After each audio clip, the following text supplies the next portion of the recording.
Hello, my name is Amit Arora. I am an ex-banker. I worked for India's leading banks like HDFC Bank and India's leading mortgage player, LIC Housing.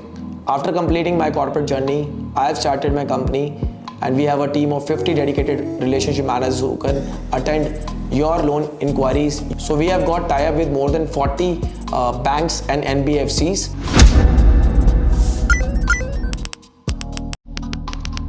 काफ़ी debatable topic है कि आप rent पे रहें या अपना मकान लें, हाउसिंग लोन लेकर या फैमिली के हेल्प से। देखिए, totally depends on the income that you are earning. For example, आप अच्छी मेट्रो सिटी में like Noida, Bangalore, Pune, Delhi, Gurgaon, you are working in a good company, stable job है, स्टेबल करियर है। सो मैं आपको स्ट्रांगली रिकमेंड करूँगा आप होम लोन ज़रूर लें। अगर आपका 80,000 से 1 लाख का सैलरी है, 10 से 15,000 रुपये मंथली टैक्स होगा आपका, 20 to 25,000 आपका रेंट होगा। ये तो आप नलीफाई कर रहे हैं। मैं रिपीट करता हूँ, अगर आपका 10 से 15,000 रुपये का इनकम टैक्स है, आपका 20 से 25,000 का रेंट है, 5,000 रुपये सोसाइटी का मेंटेनेंस है, ये 40,000 आप नलीफाई कर रहे हैं। अगर आप 60 लाख रुपए का होम लोन लेते हैं 9% पे, तकरीबन 5,40,000 रुपये उस पर आपको इंटरेस्ट देना है बैंक को। EMI नहीं कह रहा हूँ मैं, EMI तो 6 लाख हो जाता है थोड़ा सा प्रिंसिपल ऐड करके। सो अगर आपने इंटरेस्ट ही 5,40,000 देना है, उसमें से 4,80,000 रुपये आपका इनकम टैक्स और रेंट, ये तो सेव हो गया। अब आप 60,000 रुपये तो दे रहे हो 60 लाख के लोन पे, which is technically less than 1%। Property 1% तो बढ़ेगी, which is technically 0%। So I will strongly recommend you not to delay your home purchase, because अगर प्राइवेट जॉब में प्रॉपर्टी नहीं बनाई तो क्या बनाया। Now somebody is giving you advice कि 20,000 रुपये में आप रेंट पे रह सकते हो 80 लाख की प्रॉपर्टी में, correct, but rent is bound to increase. It will be 22,000 next year, it will be 24,000 next years, और आपकी जॉब भी तो हो रही है। Do you want a tag of somebody who stays on rent? Buying a property has its own psychological benefits. You have a social status in family. It matters a lot for your self-esteem that you are staying in your own house, right? So somebody who's giving you advice on stay on rent, I am sure he must be staying on rent himself.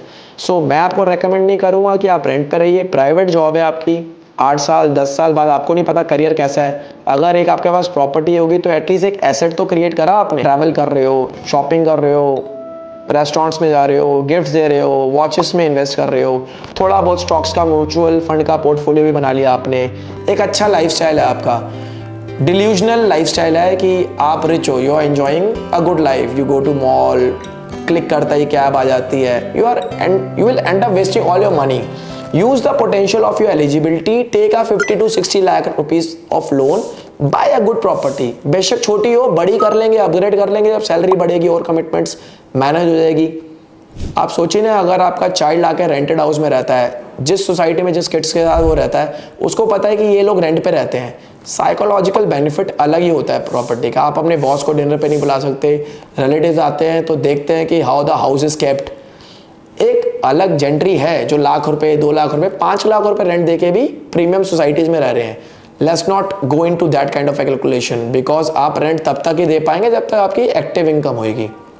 So buy a property today, do not delay the decision of buying a property and take home loan. My RM can help you decide how you can buy a property, what are the benefits apart from property appreciation, rent saving, income tax saving that we have discussed. Choosing the right bank is also important because उससे decide होता है आप rate of interest कितना देंगे, tenure क्या मिलेगा, आपको loan कितना मिलेगा, आपको फीस कितनी देनी पड़ेगी लोन लेने के लिए, पूरा प्रोसीजर क्या है, कितने दिनों में वो लोन हो जाएगा।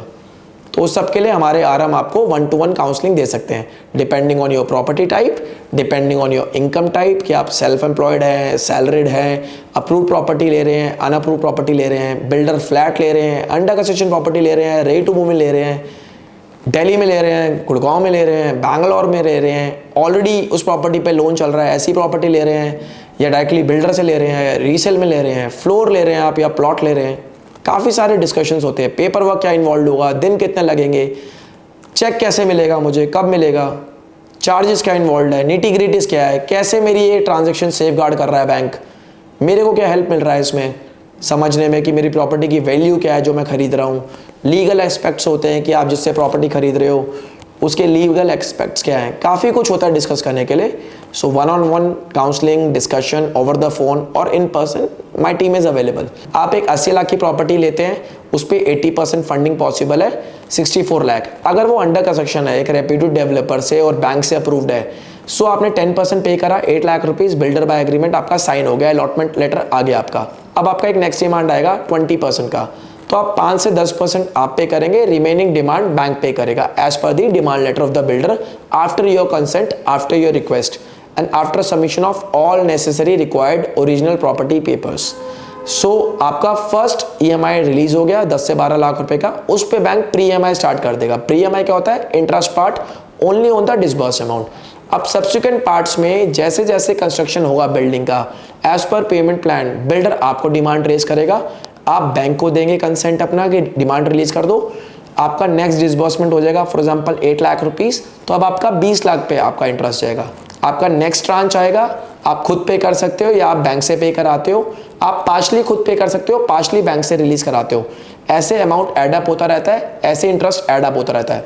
जब आपका पूरा डिसबर्समेंट हो जाता है, ऑफर ऑफ पोजीशन आ जाता है, तो आप बैंक से पूरा डिसबर्समेंट रिलीज करा के रजिस्ट्री के लिए NOC लेकर बिल्डर से रजिस्ट्री करा के बैंक को सबमिट कर सकते हो, तब आपका फुल EMI स्टार्ट हो जाएगा. नाउ सेकंड ऑप्शन, अगर आप एक ready to move in property खरीद रहे हो, तो आप 80 लाख की प्रॉपर्टी को 84 लाख में अपना बनाते हो. 4 लाख का स्टैम्प ड्यूटी जो कि 5% होता है वो देने के बाद इस पर भी 64 लाख का फंडिंग होगा. तो मेक श्योर आपके पास 20 लाख रुपए हो, 16 लाख रुपए डाउन पेमेंट, 80 लाख का 20% और 4 लाख रुपए स्टैम्प ड्यूटी. अगर आप किसी रियल एस्टेट कंसल्टेंट या ब्रोकर के थ्रू ले रहे हैं तो अप्रॉक्सीमेटली 80,000 रुपए 1% जो स्टैंडर्ड है उसके बेसिस पर आपके पास वो फंडिंग भी अवेलेबल होनी चाहिए. प्लस फिक्सचर एंड फिटिंग कराते हैं, 2 से 4 लाख का आप बेसिक रेनोवेशन कराते हैं, तो वो कॉस्ट भी एडअप हो जाता है. तो एक 80 लाख की प्रॉपर्टी का कॉस्ट ऑफ एक्विजिशन हो जाता है 87 to 80 लाख. अब आपका जब डिसबर्समेंट होता है 64 लाख रुपीज़ का, तो आपका नेक्स्ट मंथ से EMI स्टार्ट हो जाता है 55 to 60,000 depending on the tenure that you have chosen. 20 से 22 साल का आपको टेन्योर मिल जाता है अगर आप 38-40 ईयर ओल्ड है, which is the standard age of buying the property. For a detailed discussion you can speak to our RM. For a detailed counseling you can speak to our RM or we can visit you or we can have a good discussion over the call. Thank you. Thank you so much for listening to me, and for more such informative videos stay tuned and you can subscribe to our channel and also share this with somebody who might need this information, who is planning an expense, planning his wedding, planning a car or maybe dream house. Thank you.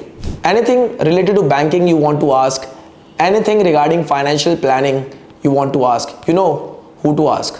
Ask Amit Arora.